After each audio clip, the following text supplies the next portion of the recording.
Hello, everyone. Thank you so much for joining us this evening. My name is Michael York, and I will be your moderator for tonight's webinar. We always like to make this interactive and have questions answered at the end. So if you do have any questions that do come to mind during tonight's presentation, go ahead and you can kind of write those down. And if they aren't addressed during the presentation, we're going to go ahead and open it up for a question and answer section concluding tonight's webinar. So feel free to go ahead and use the Q&A function down below in your toolbar, or you can use the chat section, whichever is your preference, to go ahead and submit those questions. And like I said, we will be happy to address those at the end of tonight's presentation. But we do have another wonderful educational webinar here for you tonight entitled Glasses Free in 2023. And it will be presented by our very own Dr. Ashraf Ahmad. Dr. Ahmad specializes in cataracts, cornea, and refractive surgeries at Harvard Eye Associates, so has very extensive and fantastic knowledge on tonight's subject. So we're very, very thankful that he can join us this evening.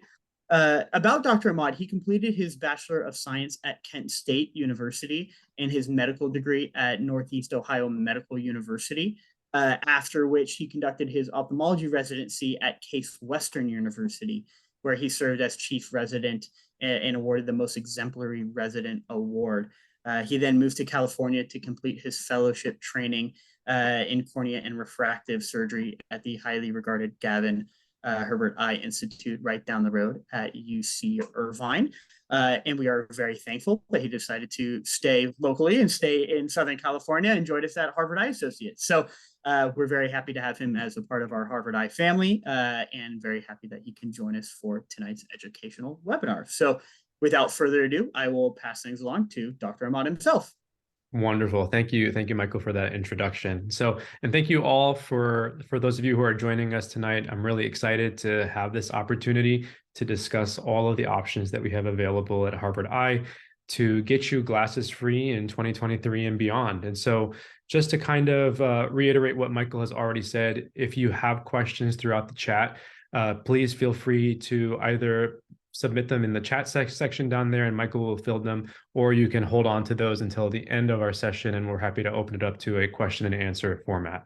So just to kind of give you a brief outline of what we'll be discussing today, we'll start off talking about laser vision correction, what sort of that entails, what can and cannot be corrected with laser vision correction, who is the ideal candidate to have something done, who is not an appropriate candidate, what to expect prior to your procedure, during your procedure, after your procedure, and then we'll have a short little frequently asked questions segment that we'll go through. And then lastly, we're going to talk about the newest technology that's available called the EVO ICL. So let's go ahead and jump right in. So what is laser vision correction and refractive surgery? These are sort of umbrella terms that describe procedures that change the shape of the cornea in order to allow the images to be focused directly on your retina. And so any one of us kind of walking around has some amount of refractive error or prescription that they need in order to be able to see things clearly. And so what laser vision correction does, it basically changes the shape of your cornea so that it takes the place of that prescription so that the images that you're seeing are focused directly on the retina so that they're nice and crisp and distinct. And so the most common procedures that are done in this category, LASIK is the one that most people are familiar with. Outside of LASIK, there's also PRK. These are the two most common tried and true procedures. There are others out there, but we're going to focus for the purpose of our discussions today on those two. Now, the goal of laser vision correction is obviously to get you out of your glasses so that you can be glasses free, so that you're functional throughout your day. You're able to do your job. You're able to kind of do the things that you love without having to rely on corrective lenses. Now, what can be corrected by laser vision correction? So if you have your prescriptions on hand or nearby, you can sort of take a look at them and look at the first number there. If it's a plus or a minus, that's going to tell you whether you're myopic or hyperopic. Myopia is just a fancy word for nearsightedness. That's going to be your minus prescription. Farsightedness is going to be your plus prescription. And then if it's followed by a second number, that tells you that you have astigmatism. And we're going to kind of go through all of these three here so you can get a better understanding of what they actually entail. So with myopia, essentially, this is nearsightedness, or when your vision is better up close than at distance. The reason why this occurs is either your eye is a long anatomic eye, or your cornea is overpowered. And so the image that's being reflected back to your retina is actually reflected in front of it. And so it's not clear at distance, and it's clearer up close. So that would be myopia. And in contrast, we have hyperopia, where your cornea is underpowered or you have a shorter eye. And so the image that's being sent back to the retina is actually focused at a point behind the eye. And so most things for these patients are going to be blurred, including especially near vision and oftentimes distance vision as well. Hyperopia typically does progress and get worse with age. Now, astigmatism is a little bit of a different entity. This primarily describes the change in the shape of your cornea. So with astigmatism, your cornea is shaped more like a football than a basketball. And what that causes is it causes multiple focal points or multiple images to be sent back to your retina. And so the images appear indistinct and sort of blurred. And astigmatism is often found in combination with either nearsightedness or farsightedness. There are rare situations where you have pure astigmatism alone, but it is something that can be corrected with laser vision correction. And so what vision corrections options do we have here at Harvard Eye? As I alluded to earlier, we have LASIK, which is the most common and the one that kind of most people think about when they think about these things. We have PRK, and then most recently, we have EVO ICL, and we'll have a segment on implantable Collamer lenses towards the end of our talk today. So the goals of refractive surgery, obviously, we want patients to be able to go about their day without having to rely on any corrective lenses. So we want you to be able to drive a car, to shop, to work out, to work without need for glasses. Down the line, oftentimes prescriptions do change. And for that, if you undergo LASIK or PRK or EVO, there are enhancement procedures that can be done to sort of correct for any changes that occur down the line. And our mutual goal is for you to go about your daily functions without dependence on glasses. Now, LASIK at Harvard Eye, what do we offer here? We use a platform called the iDesign. The iDesign is a really precise technology that takes about 200 personalized measurements of your cornea and your eye. It sends all this information through your eye, and then it kind of takes all the information that comes back and creates a custom pattern for each patient. So it takes all of your aberrations into account. And so what we offer here is custom LASIK. The flap maker that we use is called the Intralace. Historically, the flap was created using a blade or a microkeratome. But here we solely do it with a laser, which is kind of nice, and it's a little bit more accurate and more comfortable for patients. And we'll talk about the benefits of that here in a minute. Then once the flap is created, the next step is the ablation, or the actual changing of the shape of your cornea. That's called the excimer laser that we use, and that uses custom wavefront optics to achieve that. Now, what range of correction can be accounted for with LASIK and PRK? Well, if you're myopic, typically it's up to 12 diopters. So if you have up to a -12, for hyperopic, your correction amount is going to be a little bit less at +6. And then your astigmatism level is up to 6 diopters. So any combination of those can be corrected with LASIK or PRK. Now, back to the laser that we use to create the flap. As I mentioned, historically, they used to use a microkeratome or a blade to create the flaps. That was novel at the time, but now that we have better technology, we sort of rely on the femtosecond laser to do so. It minimizes complications. It's a lot more precise. It's a lot more reproducible, and it's more comfortable for the patient as well. And so these are sort of some images here of what that looks like from a surgeon's perspective.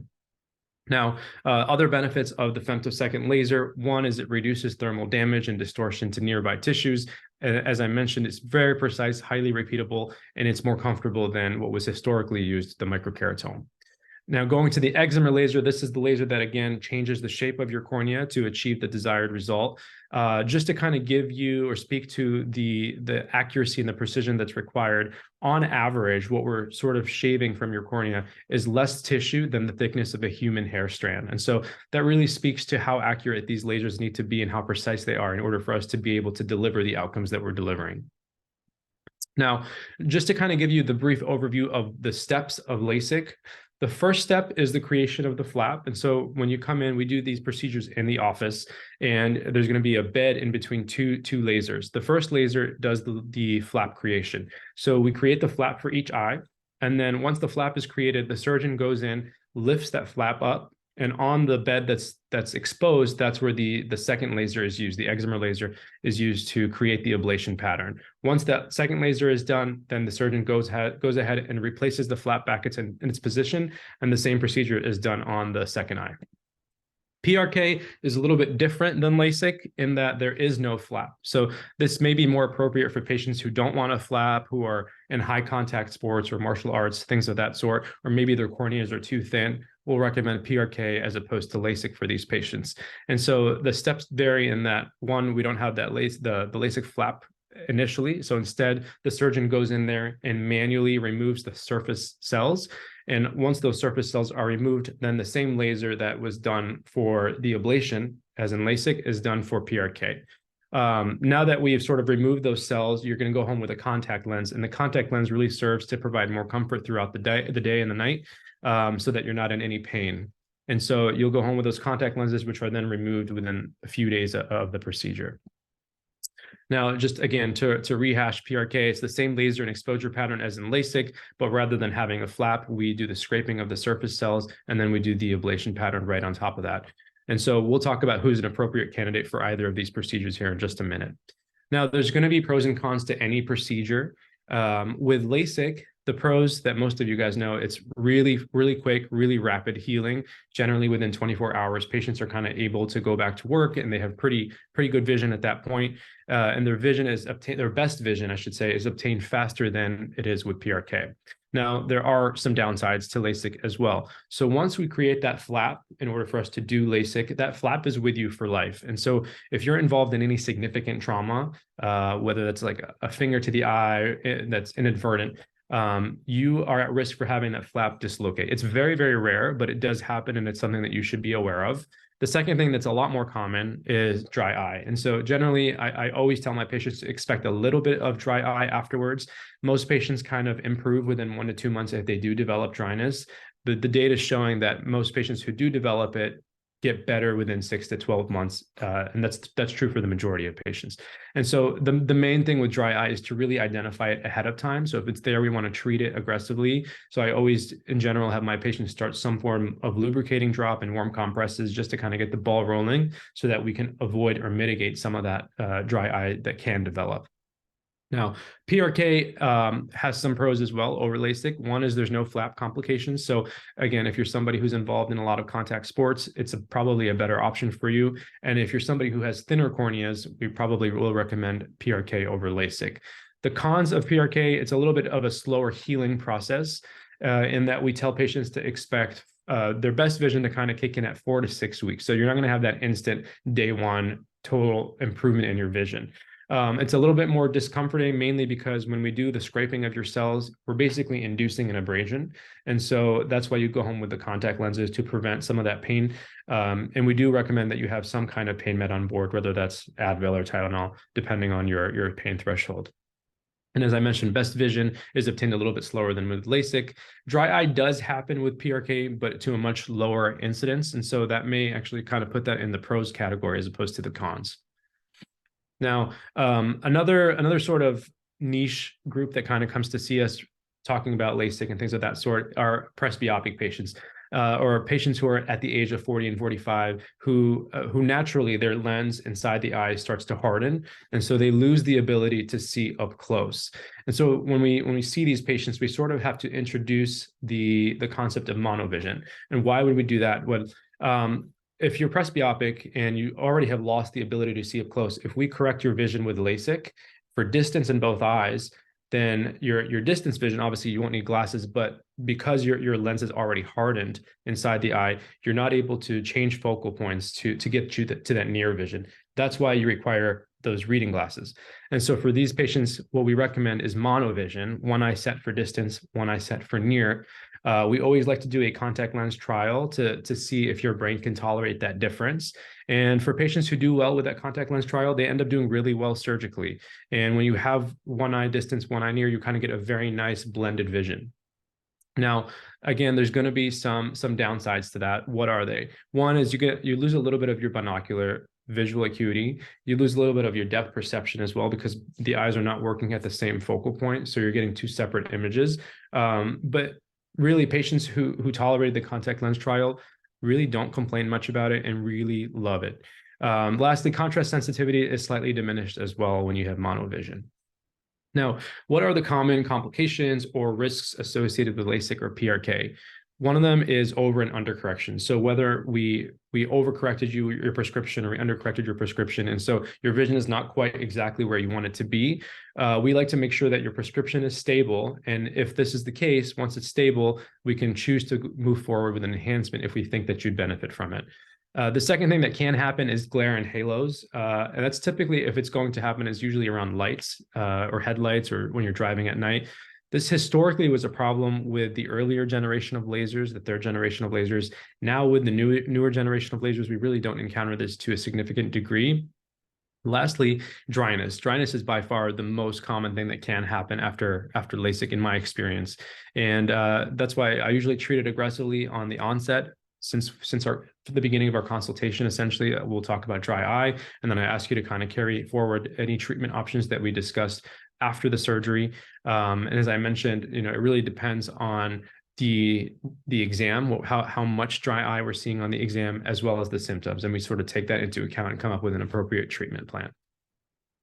Now, are you a candidate? And so when you come into the office, we go through sort of a painstaking exercise, and we check your prescriptions, we check your eye, we dilate you, we go through everything. Essentially, the purpose is to make sure your eye is safe and healthy enough to have it. Not everybody who comes into our clinics looking for LASIK or PRK or refractive surgery is a good candidate. And so we'll go through that here in just a minute. An interesting anecdote that sort of came out of the COVID-19 pandemic was that a lot of patients who were glasses wearing patients at that time started to experience fogging with masks. And so we saw a huge spike in demand for refractive surgery during that time, and it's sort of kind of carried forward since then. But again, are you a candidate? When you come in, we're going to make sure the purpose of the exam is to make sure your eye is healthy and normal and safe to undergo LASIK, PRK, or EVO. And so we do a host of tests. We make sure your glasses prescriptions are stable. We check your cornea. We do corneal topography and corneal maps and corneal thickness.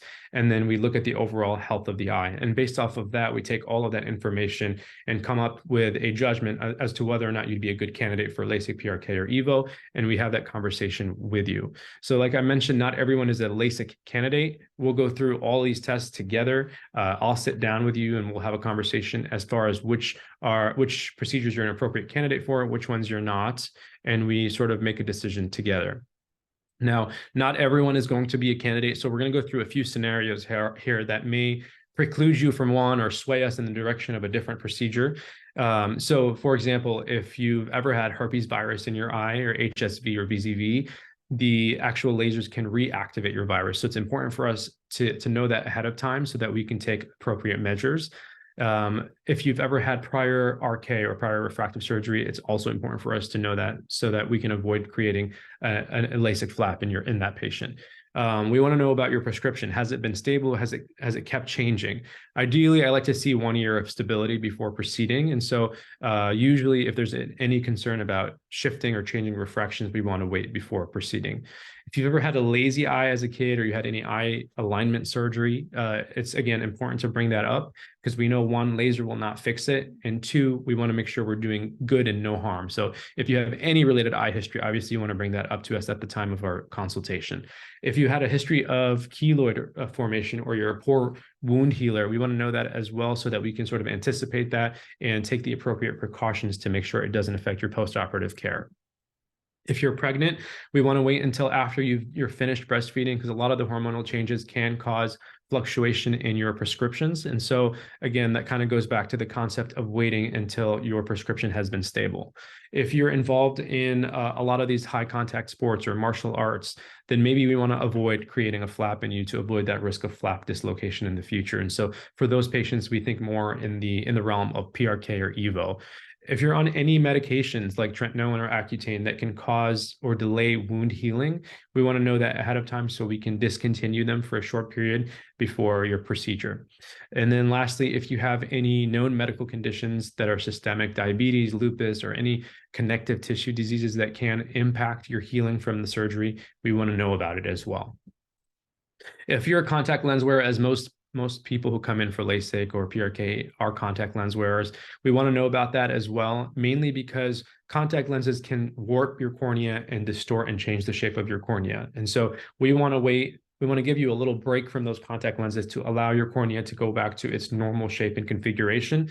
That way we can measure your cornea in its normal state to give you the best outcome. So for patients who are soft contact lens wearers, ideally it's a 2-week contact lens holiday. For patients who are hard contact lens wearers, it's usually 4 weeks or longer, just depending on stability.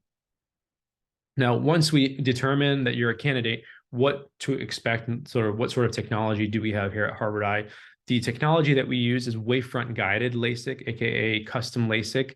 Again, this technology measures 1,200 points on the cornea and within the eye, and gives us a custom based pattern based on your specific needs. And so, not every patient's going to be the same, and not even every eye within that same patient is going to be the same. So your eyes are going to be given 2 completely different treatment patterns because of how specific this technology is. And so everybody's going to get a completely personalized treatment depending on your eye anatomy and your vision correction needs. As far as patient satisfaction rates go, most patients, a lot of the patients, 95% are satisfied with LASIK and would recommend having it done.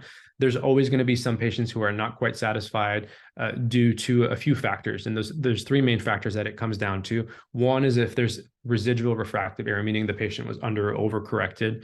If that does happen, there's always the ability to do an enhancement if it does improve your vision.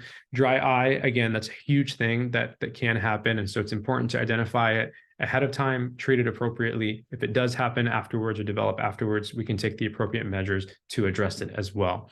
And then lastly, night vision, halos, and glare. So a little bit of reduction in the quality of the vision that was historically associated with the older generation lasers. Now with the newer generation lasers, not really much of a nuisance. Now, at your consultation, again, what to kind of expect. We do a thorough comprehensive exam. We check your refraction or your prescription. We go through your corneal topography to make sure that your corneas are stable and healthy to have LASIK or PRK. And then we sit down with you and we have a thorough discussion about all the options that you qualify for. And we sort of answer any questions that may sway you in one direction or the other.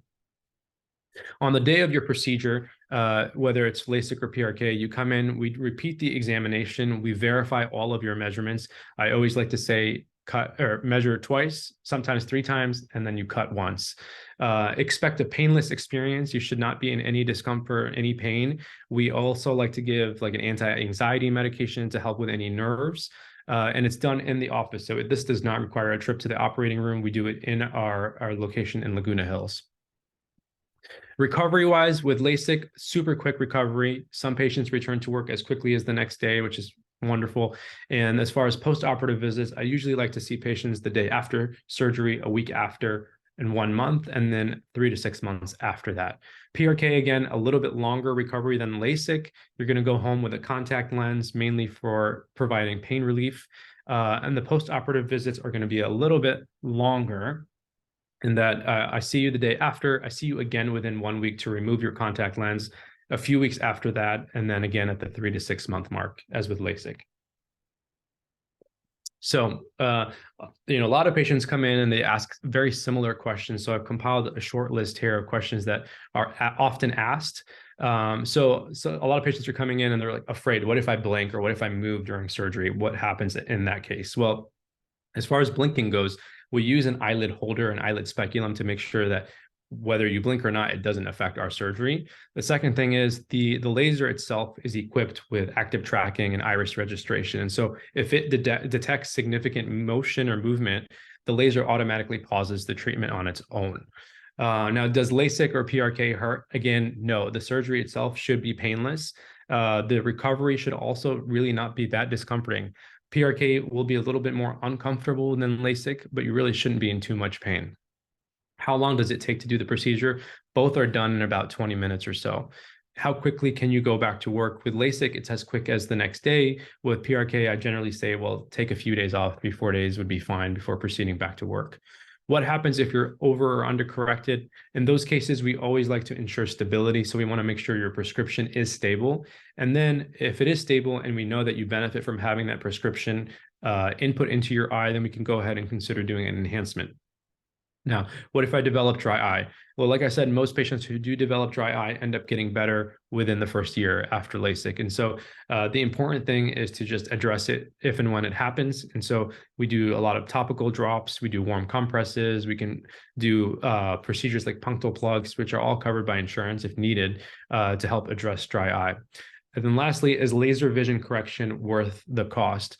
When you sort of think about this in the long term, contact lenses cost about $45 to $75 per month, and a lot of contact lens wearers wear them for decades. So in the grand scheme of things, you're paying thousands of dollars for contacts and glasses when compared to just the upfront cost of LASIK. So you can sort of think about it as the renting versus buying analogy. Rather than renting your vision and paying a lot more over time, you can sort of do the upfront cost of LASIK and end up paying a lot less in the grand scheme of things. Now, what is the latest technology? You probably, or you may have seen a lot of celebrities who are talking about some new refractive surgery that they got. Like Joe Jonas was on the campaign sort of talking about the newest technology, and that's where the EVO ICL has sort of taken storm. EVO is a little bit different than LASIK and PRK in that it's actually, you can think of it as an implantable contact lens, or it's an implantable Collamer lens, as ICL. And it's different than LASIK or PRK in that rather than reshaping the cornea and removing tissue to allow your cornea to focus directly on the retina, to focus the images on the retina, this is more of an additive procedure. So it works in conjunction with your eye. We put this lens right behind the colored part of your eye and just in front of your natural lens. And together, the image is being focused directly on the retina. And it's inserted through a very, very tiny incision. It's a sutureless procedure. The incision is about 3 millimeters in length. And the nice thing about it is it's 100% removable. So down the line, all of us are eventually going to develop cataracts and need cataract surgery when we're 60 and 70. The nice thing about this is it's removable. And so it's removable at the time of surgery. It's removable decades after it's done. So unlike LASIK and PRK, this is the only procedure that's actually reversible. Now, a few facts just quickly here about ICL. ICL has been FDA approved for over 15 years in America. It's been widely available outside of the US for more than 20 years. Over 2 million ICLs have been implanted worldwide. Specifically, the EVO ICL was recently approved by the FDA just as of 2022. And since then, 1 million EVO ICL have been implanted globally, which is fantastic. Just kind of speaks to how quickly it's being adopted by the community. And it really is the fastest growing refractive treatment as of right now for patients between the ages of 21 and 45. And so just to kind of give you a little bit more perspective as to where that lens sits and what it looks like, you can see here, it's right behind the color part of the eye, right in front of your normal crystalline lens. And so there are definitely some advantages of ICL over laser vision correction or LASIK and PRK. The main ones being is there's no dry eye issues because we're not creating a flap. And we're not doing any corneal addition or subtraction. There is a UV protection or UV coating that's built into the lens, so it kind of adds to that. And then mainly it's removable and it's reversible and it's upgradable if you need it in the future. And, we, as a community, as a medical community, we never really thought we would be achieving the satisfaction rate that we had with LASIK with any other procedure. And that's where sort of EVO has really kind of taken on the community by storm, where 99.4% of patients who have ICL would recommend it and would have it done again, which is incredible for any medical procedure out there. Now, as far as who is a candidate for EVO, again, not everybody is a good candidate for every procedure. With EVO specifically, patients 21 to 45, that's the FDA approved range. It only treats myopia and astigmatism. So if you're nearsighted and you have astigmatism, this is a good option for you. It does not treat hyperopia or farsightedness. So unfortunately, as of right now, that's not, if you have hyperopia, you're not a good candidate for this lens.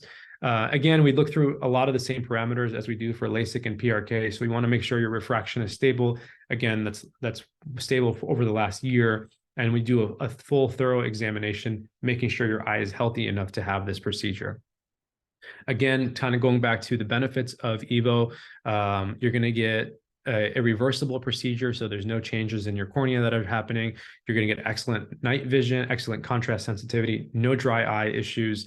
You get the added UV protection layer there, and 99.4% patient satisfaction rate. So it's really unique in that sense. And again, kind of going back to these two here, these two faces are really popular right now. Joe Jonas and Max Strus, who is an NBA basketball player, recently are sort of campaigning for Star Surgical, who manufactures this lens. And just to kind of compare for you again here, the EVO ICL does require a trip to the operating room. We do both eyes in one setting, and it's an additive procedure compared to LASIK and PRK, which are tissue subtraction procedures and are done in the office. And again, the main thing with EVO is it corrects nearsightedness and astigmatism, and it's really helpful in patients who have thinner corneas or have any irregular corneas. And then as opposed to LASIK and PRK, which are going to give you a little bit more broad of a treatment range, but they are going to be limited for patients with thinner corneas. Lastly, just to give you the bird's eye view of the three in comparison, all three are going to give you excellent vision. All three can be done in less than 30 minutes. Recovery time is going to be relatively comparable for all three. PRK is going to be the one that's going to be a little bit longer in terms of recovery. The only removable one or reversible one is the ICL, and the only one that's going to give you UV protection is going to be the ICL. And so with that, thank you all for your attention. It's been a pleasure. We're going to go ahead and open it up for questions. I'll turn it back over to Michael for this segment. Thank you so much, Dr. Ahmad. And to that point, just kind of recapping the EVO ICL, it's not only Max Strus and Joe Jonas and famous people that are giving good feedback and great satisfaction. I was speaking with a local practice the other day, and their office manager had the EVO ICL done very early on when it was just released, and had the exact same things to say. That, I mean, the no dry eye, very quick turnaround with regards to recovery time. She was back in the office the next day. So, especially when hearing that from somebody in eye care, who, reads all the statistics and information, but actually hear, firsthand that it was just as advertised and just as, all the statistics are reflecting is really fantastic. So at this time, we can absolutely go ahead and open it up for Q&A. So you can feel free to utilize the question and answer function down below, as well as the chat. You can obviously scan this as well. If you're like me, where questions seem to populate later in the evening or the very next day, you can always go ahead and submit questions through there, and we are happy to get back to you with regards to that as well. So it does look like we have one question, and this is something that I will mention, is that all of the refractive treatments, whether it be EVO or PRK or LASIK, they all widely differ in pricing. So it's hard, and it's hard to give out an exact amount, just because, like Dr. Ahmad said, there are different inclusion and exclusions that would either allow you to be a candidate or disallow you to be a candidate. So I will say that it's something that we can definitely go over during a complimentary consultation, once we kind of hone in on which avenue is best for you. To that, I will actually go ahead and I will post it in the chat right now. But our lovely LASIK coordinator, Sarit Jahida, she is actually at the office, still hardworking as always. And you can actually give her a call if you have questions with regards to either the pricing or actually setting up your complimentary consultation. So I will go ahead and post that now. So they all differ widely in pricing, and we do have promotions going on select surgery, on select refractive surgery. So it differs, it varies to be certain. So that is something that will be gone over during your consultation.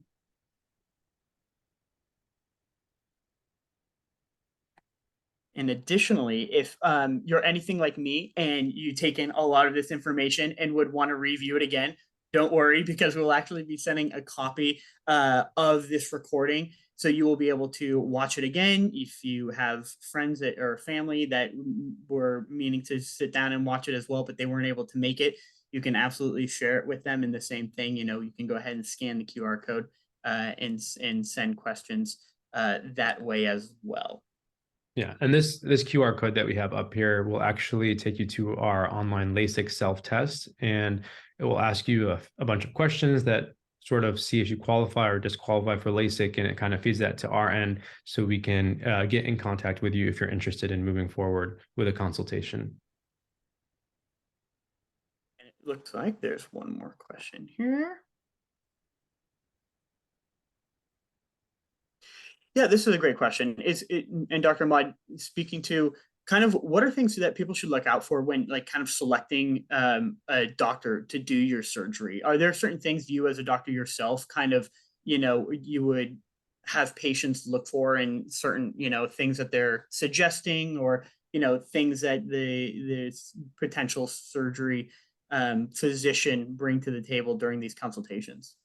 Yeah, that's a wonderful question. And it's sort of a tricky question to answer because a lot of the physicians that offer LASIK or refractive surgery, specifically in Orange County, are very, very highly qualified.